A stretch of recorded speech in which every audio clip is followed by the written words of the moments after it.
जी guys, आज का जो हमारा टॉपिक है वो है स्किन इफ़ेक्ट इन ओवरहेड ट्रांसमिशन लाइन।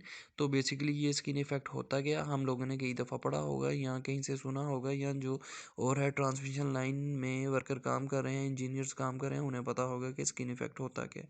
तो बेसिकली आसान लफ्ज़ों में मैं आपको बता दूं कि जब किसी भी ओवरहेड ट्रांसमिशन लाइन के कंडक्टर में से करंट पास कर रहा होता है, तो वो जो करंट दरमियान से पास होना चाहिए, जो कोर में से पास होना चाहिए, कोर ऑफ कंडक्टर में से, तो वो क्या करता है, आहिस्ता आहिस्ता कोर की बजाय जो कंडक्टर के इर्द गिर्द उसकी सरफेस है या स्किन है, उधर से पास करना शुरू कर देता है।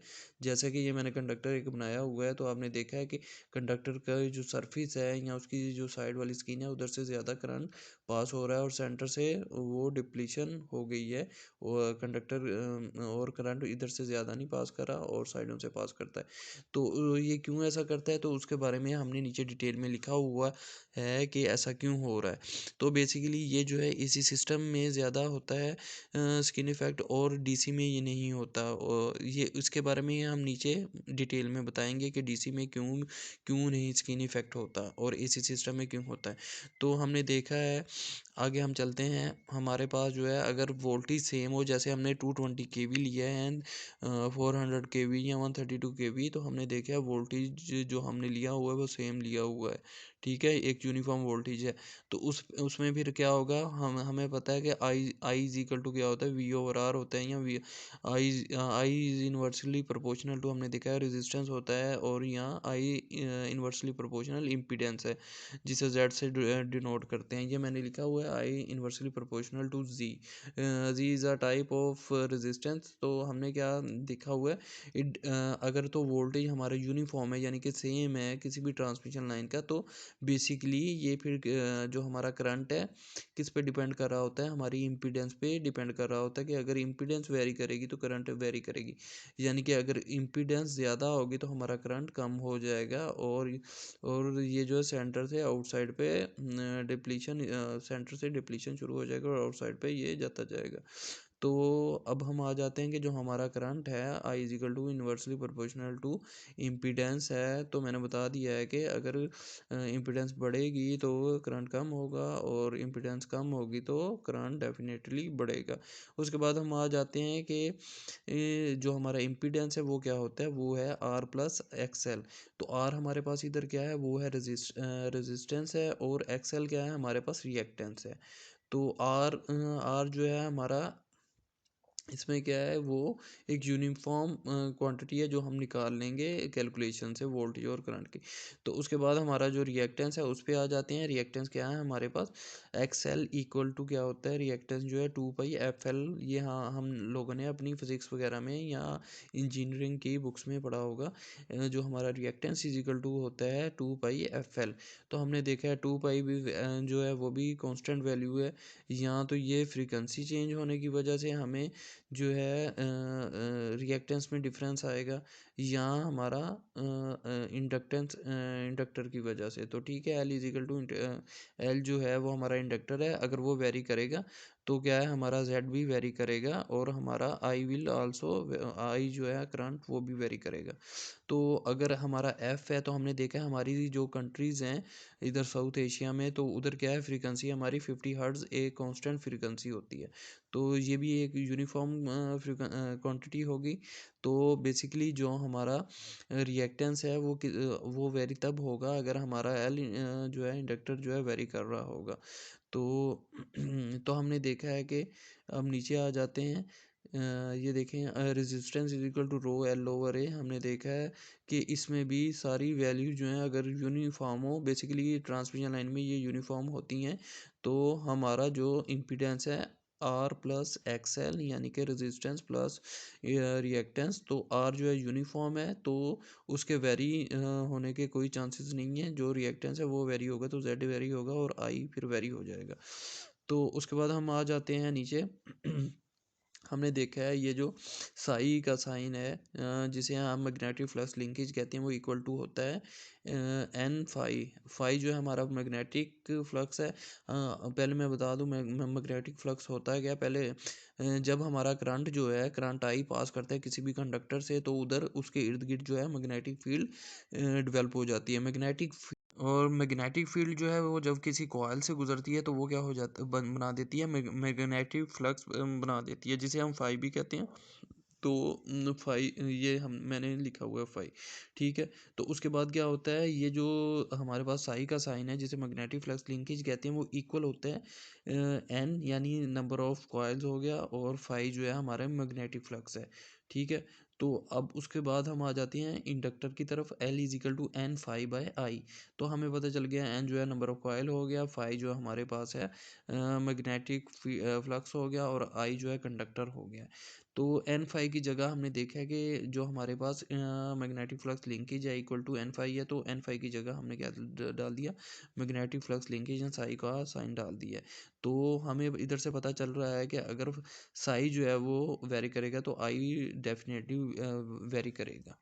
अब हम बताते हैं कि ये देखिए हमारा अगर ये कंडक्टर है उसके उसके अंदर लेयर्स बनी हुई हैं, या हमने जो अपना स्ट्रैंडेड कंडक्टर देखे होते हैं, उसमें क्या होता है डिफरेंट जो वायर्स होती हैं कंडक्टर की वो ऐसे अटैच होती हैं और एक कंप्लीट कंडक्टर बनाती हैं।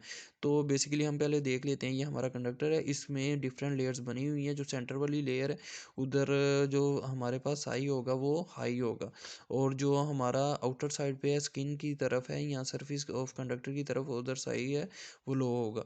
तो बेसिकली हम पढ़ रहे थे जो जो हमारा साई है इन साइड पे सेंटर में वो क्या है ज़्यादा होगा, तो आउटर साइड पे वो कम होगा। और अगर फाई जो है मैग्नेटिक फ्लक्स जो है अगर ज़्यादा होगा इन साइड पे, तो हमारा जो है मैग्नेटिक फ्लक्स है वो कम होगा आउटर साइड पे।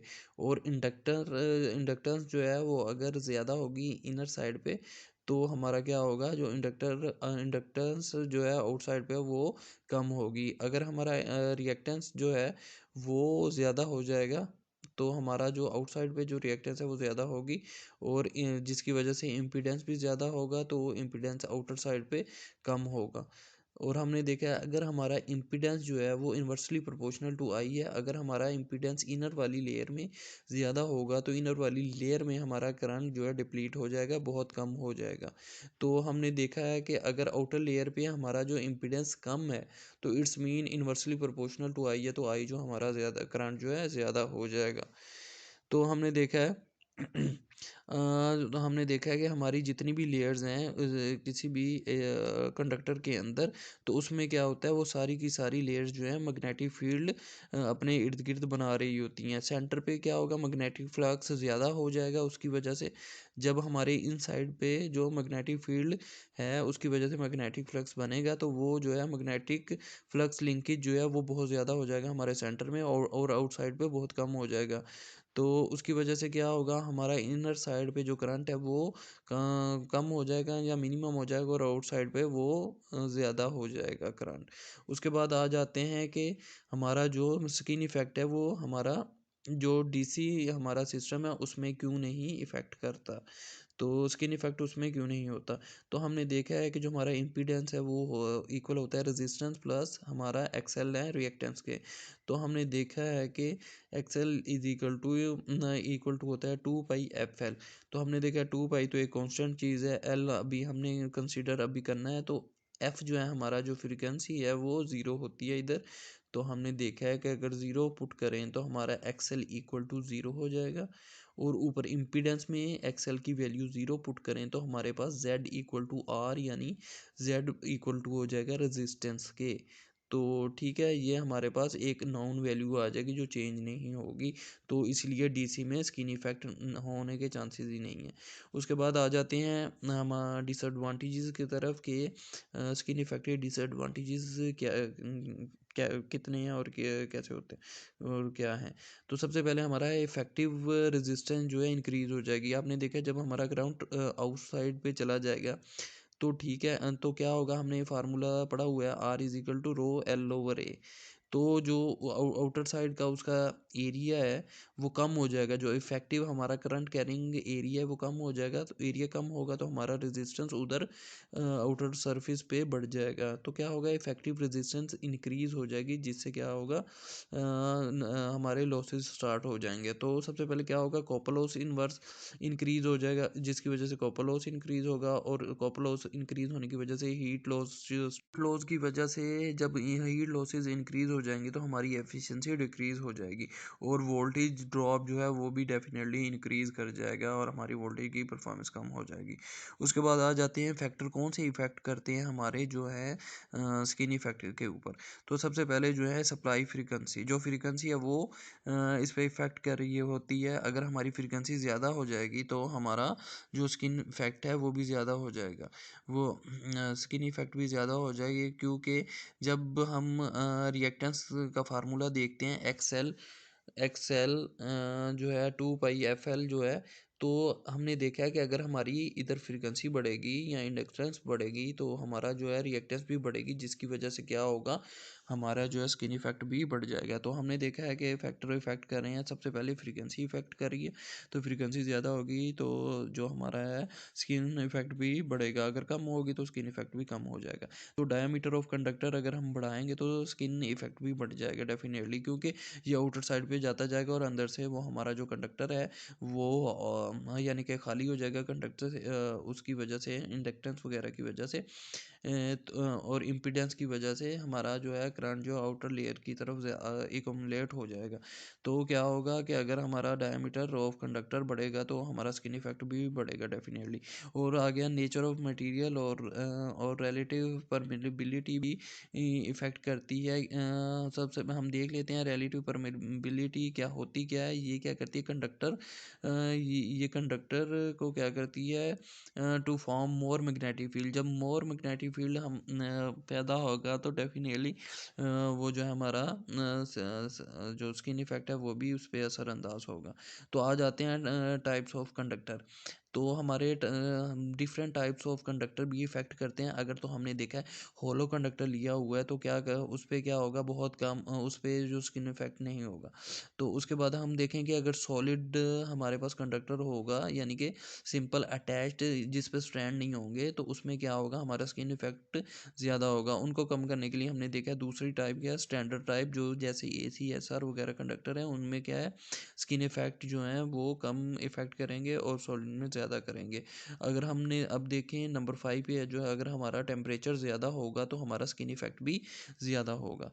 तो हम मेथड देख लेते हैं कैसे हम जो स्किन इफेक्ट को कम कर सकते हैं। तो इसके हम जो है वो कंडक्टर वगैरह को चेंज करके कर सकते हैं। सबसे जो फर्स्ट पॉइंट है, बाय यूजिंग स्टैंडर्ड कंडक्टर जैसे ACSR हमारे पास स्टैंडर्ड कंडक्टर है, उसके इर्द गिर्द जो हमने देखा है अंदर डिफरेंट वायर्स होती हैं कंडक्टर की, वो आपस में ऐसे सर्कल में अटैच होती हैं। उससे क्या होगा, हमारा जो स्किन इफेक्ट है कम हो जाएगा, क्योंकि हर कंडक्टर के जो है वो छोटा छोटा, जैसे ये देख लें, अगर ये एक वायर है, ये डिफरेंट वायर से बना हुआ है, तो इसमें क्या होगा, इसके इर्द गिर्द इसका मैग्नेटिक फील्ड बनेगा, लेकिन जो करंट है वो उसके अंदर ही रहेगा, यानी कि पूरे कंडक्टर के अंदर डिस्ट्रीब्यूट ही रहेगा, ज़्यादा बाहर नहीं जाएगा। दूसरा है रिड्यूसिंग थिकनेस ऑफ कंडक्टर। अगर हम कंडक्टर की थिकनेस कम करेंगे, यानी कि थिकनेस कम करते जाएंगे, वायर्स जो ब्रीक होती जाएंगी, तो वो क्या होगा, हमारा स्किन इफेक्ट भी कम होगा।